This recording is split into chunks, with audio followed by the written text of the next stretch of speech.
Hello mga ka-essay, yes, mainit ngayon ang usap-usapan sa issue na lumabas na di umano ay umaaligid daw itong si Daniel Padilla sa lugar na tinitira ng kanyang ex na si Catherine Bernardo. Kumalat na sa social media ang chismis na ito. May artikulo din na naisulat ang bandera na patuloy nga daw na gumagawa ng paraan si Daniel Padilla upang makipag-usap ng masinsinan kay Catherine. Dahil nga daw sa gusto pa rin ni Daniel na makipagbalikan kay Catherine. At itong balita na ito na naisulat ng bandera ay nakuha naman sa kolumnista na si Christopher Min. Ayon sa vlog ni Christopher Min, nakikita nga raw ang sasakyan ni Daniel sa lugar ng bahay nila na Catherine na paikot-ikot.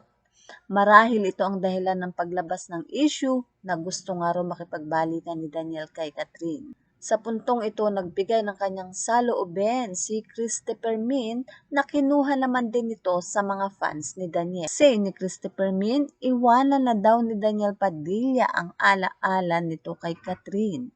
Ayon pa kay Christopher Min, nagmumukha na raw kawawa itong si Daniel.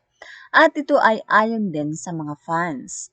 Sa puntong ito, hati na talaga ang damdamin ng mga umiidolo kina Daniel at Catherine. Kung sila ang masusunod, ayaw na rin nilang makitang masaktan ang bawat idolo nila.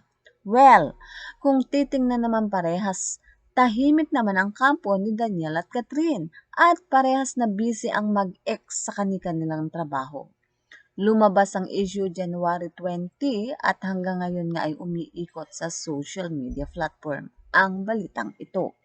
Mahigit isang taon ng break ang dalawa at nananatili pa rin sa kanilang mga social media account ang masasayang larawan.